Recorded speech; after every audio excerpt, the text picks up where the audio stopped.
bargaining for power. Two completely different philosophy.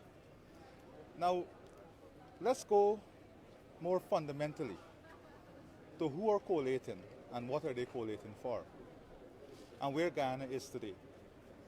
Now, if you have the same people who try to rig an elections, the same individual who claim that 32 is greater than 33, the same persons who try to steal the will of the people, the same persons who destroyed the economy for 5 years, who sent home sugar workers, who almost shut the rice industry, sent home thousands of bauxite workers, took back the Because We Care grant, who led our country into disaster.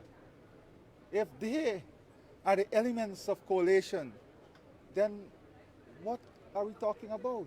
A coalition of incompetence? A coalition of undemocratic forces? And then look at the narrative that some of these collators are speaking about. They're speaking about hate, division, racism. They are stuck in the past. They're not part of collating the future of Guyana. They cannot translate what is happening in our country into what is required for the future. So first of all, what we have here is a run for power. Now that's their business. I'm not going to spend too much energy on their business. But let us understand philosophically what is happening here. That these are the same people who, and I saw one of them, a young lady, a member of parliament. No, not Jurita. Another one, Amansa, speaking about having a post. I was reading it just as I was coming here. This is a person who was involved in the 5 years of destruction.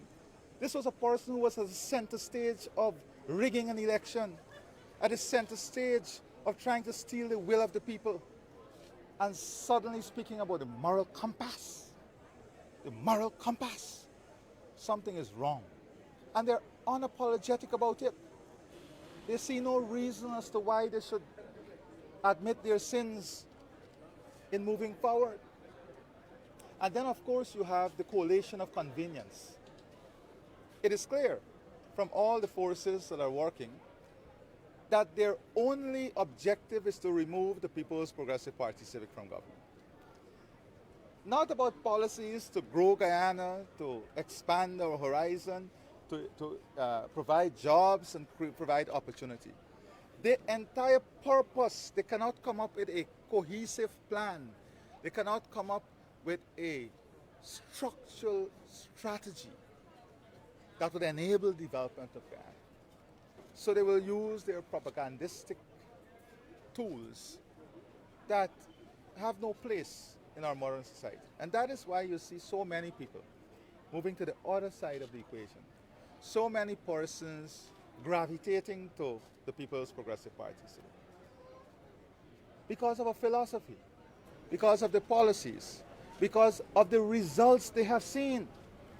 You see, people can compare what they were in 5 years, what they were supporting, what they were with, and what happened in these 5 years. And they can make an analytical, clear decision as to who has the best interests, as to who was able to move Guyana forward. And they are able to make that comparison. And that is what is driving the energy.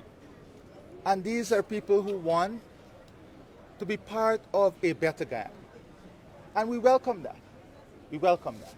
Based on everything you've said and the current state of affairs, what type of challenge do you see the PPP going up against for the September polls? Challenge?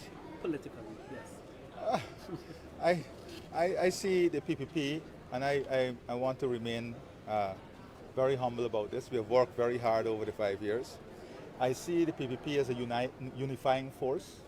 The PPP as that entity that is able to articulate a clear strategy, a clear vision, articulate clear policies and programs that the people of Guyana want to see, that will allow the people of Guyana to grow. that would allow the people of Guyana to have a prosperous life and that would lead towards prosperity. So I see that once, and this is what the people are seeing, and there's only one place that the PPP said it can go when the people are responding this way, and when that is what is gravitating people to the PPP, and that is to go again in government. Thank you, sir. Mr. President, Thank some you. of the people who are joining the PP or some of the people who were part of the camp that you say allegedly rigged the 2020 Oh yes, elections. that's a great question. So then, why are you so accommodating to these people? So that's an excellent question. And now praising them. No, Shabral, hold on. That's an excellent question. You notice I said just now, those who are preaching about moral compass have not seek forgiveness from the Guyanese peoples yet. Those who have now are embracing a democratic force have acknowledged in embracing that democratic force, in embracing the philosophy and the messaging that we were part of something that was not in the best interest of Guyana. And many of them have spoken to us. You know, we don't have to wash our sins. We don't have to wash, you're a man of God. Are you? I know you. If you are a man of faith, you would know that forgiveness has a process, and forgiveness is a part of moving forward. So these persons are not only moving forward, they're explaining upon what platform they're moving forward. They're moving forward knowing that they're part of something better, better for Guyana, better for the society, better for democracy, better for the rule of law, and that they're removing themselves from something that did not represent this. And that speaks for itself. What do you say to your supporters who say that these people are newcomers and they're coming for the so-called sweet?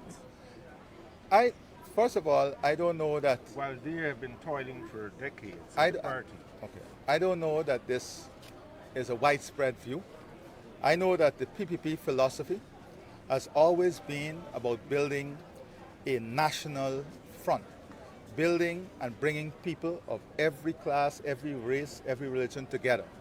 And the PPP is demonstrating this. And everyone who is a PPP member, everyone who embraces the philosophy of the People's Progressive Party is embracing a philosophy that is national in nature, a philosophy that is inclusive in nature, a philosophy that is unifying, a philosophy that puts Guyana first, a philosophy that sees no difference between us. And that is why that philosophy is winning. That is why that philosophy is winning. And that philosophy will continue to win. And that is why the philosophy of the collated opposition, all of them, is losing. Because they are still stuck in that mold of division, of hate, of undemocratic forces, of anti-rule of law positions. So it's the philosophy that is winning. God bless you. God bless all of you. Thank you. Thank you, Shabral, my dear friend.